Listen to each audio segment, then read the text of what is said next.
Hey guys, and welcome to the AC Milan career mode on FIFA 18. This is it, the start of a new game, a new year, a new career mode, and I have high hopes and high expectations for this one. Let's get straight into it.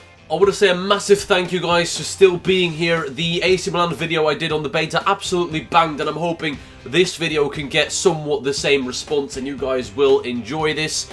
Also, before we get into it, I want to say I'm slightly ill at the moment, which is about the second time when the new FIFA releases, I'm sick when I have to start recording. I don't know what it is, I don't know why it happens to me, but I'm going to pull through, I don't care. Other than playing this career mode in the first ever episode on a new game, I'm also going to try and show you new things I pick up on that's different from last year's game. So in case you don't know yet, we're going to show you some of the new features, including the transfer cutscenes, but from what I've heard, it hasn't really changed that much other than the transfer cutscenes. I'm a little bit skeptical going into this because some people already played it. I just woke up when EA Access dropped about 8 hours ago. I'm hoping this is going to be good. As per usual in pre-season tournaments, I always go for the one that gives you the most money. I just want to say as well, if you have any questions regarding my series or career mode in general, leave them in the comment section down below. And whilst you're down there, make sure to like the video and subscribe if you're excited for a new year of FIFA, especially career mode. That being said, without further ado, let's jump straight into it and let's get cracking with some of these objectives and messages that we always read at the beginning and see what the board expects from us. Alright, financial, of course, Milan were taken over by a Chinese group recently, so in terms of financial objectives, there's absolutely nothing. We have the full budget at our disposal to spend. They don't want us to hold back at all, which is cool to see. Make a 3 million profit from youth player sales within 2 seasons. Okay, I can do that. Gain 100 million earnings from shirt sales. That's usually easy as well. We saw that in the last FIFA. Just sign a player and it goes quickly and it goes by itself. Long term, earn 20 million through media earnings, competition prize money within 3 seasons. I think that's very easy as well. Reach the round of 16 and finish in a Champions League spot. Very realistic and very doable, but they want us to win the Europa League, and that might be a slight challenge, especially at the beginning of a new game when I'm not too sure if I'm really good at it. But I feel like winning the Europa League may be a target for Milan in real life as well. I'm not sure, we'll see what happens. That being said, let's take a look at the squad.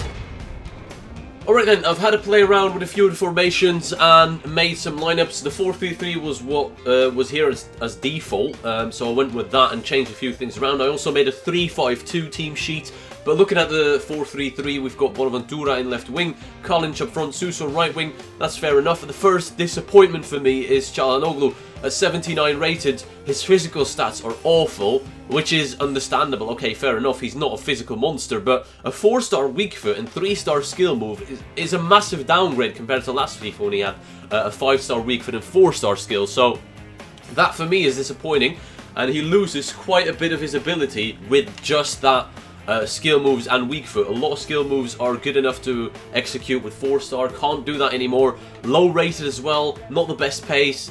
It's a bit annoying to see that. That being said, Kessié again, not a great rating, but at 20 years of age you're expecting him to grow. Lucas Biglia is looking good in the holding midfield role. Rodriguez, Musacchio, Bonucci and Abate in the back 4. Andrea Conti, of course, injured in real life for a long time, so I'm going to try and not to use him as much in the beginning. And he's listed as a right mid, which is interesting as well. I thought he'd be a right back, but I guess EA see him as primarily a right mid. Donnarumma, of course, in net. In terms of depth on the bench, Cutrone, Silva. Again, Cutrone, another disappointment for me. 65 rated. I feel like he deserves to be a little bit higher than that. He's had a brilliant start to the season, and that alone, for me, I think he warrants at least to be around the 70s in terms of rating. 19 years of age, 6 foot tall. Again, like, no strength, no real pace. I feel like his strength is massively underrated on here, and his stats are just bang average. It's like EA don't know what he's about. They haven't seen him play, so they just gave him around 65 for every stat, which is kind of disappointing as well. Andre Silva, Borini, Locatelli, Romagnoli, Zapata, so on and so forth on the bench. So we've actually got quite a good bit of depth on the bench and reserves in terms of players. I'm not really too sure what we would need looking at this, but let's take a look at the 3-5-2. The two striker formation 3-5-2 sees Silva and Kalinic up front together. I know Suso can't really play the right mid position in real life. He said that himself. He prefers to play central role, but I'd rather have Jack in the middle as opposed to on the wing. So that's why I'm going to try Suso in right wing. It's FIFA. I'm sure he can do a job there. Again, Biglia and Kessié in the middle, Rodriguez left mid, Romagnoli coming into the starting 11 together with Bonucci and Musacchio in the back three. Çalhanoğlu loses his spot in the 3-5-2, but again, he could easily play in left mid or in Bonaventura's place if we needed him to. And again, we've got options on the bench. Although we're lacking in terms of strikers, as you can see, Cutrone is the only backup we have to Silva and Kalinic. And technically Borini as well, because he can play striker. Now with that in mind, I'm already going to make a signing in the striker department, because I feel like we needed someone who can rotate with Silva and Kalinic and gives us another option on the bench. Alright then, I've done my homework, I've done my scouting, and if you guys have followed my career modes in the past, you will know I don't like to make unrealistic signings. I prefer signings that have a story to tell. Someone that is somewhat linked with Milan, has been in the past, has something to do with the club, or just someone I think would be a good fit, realistically, financially, and the player would want to join. So you're not going to see any Mbappes, or Tielemanses, or Martials on this, or Rashfords. No, none of that. We will only look for interesting players, in my opinion, that I think could be realistic. The only wonder kid you're going to see on this team is Donnarumma, and that might not be actually the case towards the back end of this career mode, but hopefully it will. I've scouted a couple of players, and okay, I'm going to start off by saying yes, Balotelli is not realistic, but like I said, he has a past with the club, and I just love Mario Balotelli. I'm not even going to deny it. I have a soft spot for Mario. I think he's a fantastic player, brilliant guy, just to have fun with. If you have Balotelli on your team, you're not going to be bored anytime soon. Is it realistic? No. We let him go. He's not going to return to Milan anytime soon. He did well for Nice though, so maybe you could say, alright, he's done well in France. He may have rekindled interest from some big teams, including Milan. But that being said, as a backup, I don't think this is a wise thing to do. Sebastian Giovinco, again, someone I don't see joining Milan. He's been in the MLS for the past couple of seasons, and although he's a good rating on FIFA, it's not someone we will be linked with anytime soon. Same goes with Giovanni Dos Santos and this Funes Mori guy who I'm currently scouting, and is supposed to be around the 78 overall. But if you look at the players, there's one thing they have in common, and there's one reason why I've put them on the shortlist over anyone else. Have you guessed it yet what it is that they have? A real face. An in-game face, and for me, that is worth a couple of million. I love players with a face. Sorry, but Raja Nainggolan, if I have to see that guy in close up on FIFA, I usually puke or fall off my chair because he scares me that much. He's fucking ugly, and I don't want that. I want people who have a real face just to give that immersive feeling a little bit more. And these four guys I just looked up on FIFA, which is a brilliant site to do that. They tell you whether players have a face or not. So I narrowed down the list of strikers that I could see playing for us, that have a face, and are somewhat within financial reach. And this is what I have. Feel free to disagree with me all you want, guys, but I've got to go with my gut feeling, and I feel like I'm going to sign one of these four. Of course, there's still room for other transfers in the future, and I'm not ruling anything out you guys may have in mind. But for right now, for this episode, we're going for one of these. Okay, so Balotelli can be ruled out. It says he recently joined, which isn't true. He played for Nice last season and did so well. Nice finished really high in the league, but for some reason it says he has recently joined. That must be a mistake, or his contract ran out and he just signed a new one. That's probably what it is. Moving on to Giovanni Dos Santos. Giovinco, being 83 overall, is very good, but I don't know. Now this guy, Funes Mori, I don't think people really know about him too much. He's like someone you don't see often in career mode, so for that reason alone, I'm going to try and get him.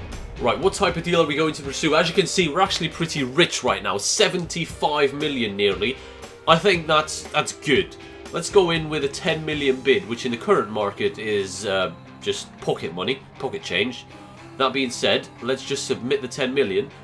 What? Oh no. Please come back. No, wait. Come back. Right, Giovinco or Dos Santos it is then. For a striker role, I don't think I would like 5'4" Giovinco up there. He's too small. He has to play in an advanced attacking midfield role in my opinion, or maybe even the wings. But he looks very good stat-wise. It's a tough one for me. Let's just go in for Dos Santos for now. Oh, he has a release clause. Now, that's very nice to see, but I'm going to negotiate still. I want to bring that price down. I could have just paid the 19.5 million up front right there and acquired him like that, but I don't want to do that. I want to shave off a couple of million off the price. Bang on his value, 13 million. Don't storm out, please. Just accept. Alright, so they won 16.9 with a 5% sell-on clause. I'll leave the 5%. That's not an issue for me. Oh no! Oh god. I accepted. I countered and gave him exactly the same offer. I want to change the amount of money that was involved. Again, this is new for me. I've already made 2 big mistakes. I do apologise. Now, I'm not going to negotiate with Dos Santos just yet. I want to wait. And I want to see if I can redo the negotiations with Funes Mori. They said I have to wait a week. And then I can do it again. Before we move on, I want to show you the training drills I'm going to be doing for the next few months, probably. This isn't going to change too often. Cutrone is in it twice, because I want to get him up to a respectable rating where he can be usable in-game, and where I feel like he's going to have an impact. Frank Kessié, Andre Silva, and Locatelli complete the 5 slots. And Cutrone has done well, going up in shot power thanks to an A. Locatelli, step it up, son. And we've got a game against Liverpool coming up in the pre-season tournament. Of course, because we've already talked about a few things and the recording has been going for half an hour, which I think it's going to be around the 10-minute mark for a video. I could be wrong. I'm going to leave it here. In the next episode, we're going to play a couple of games, finish negotiations with either Funes Mori or Giovanni Dos Santos as backup strikers. You guys can, of course, leave suggestions in the comment section down below for signings I should make. I might not make them, though, because since it's the start of a new season, a new FIFA, I want to keep the squad as real as possible.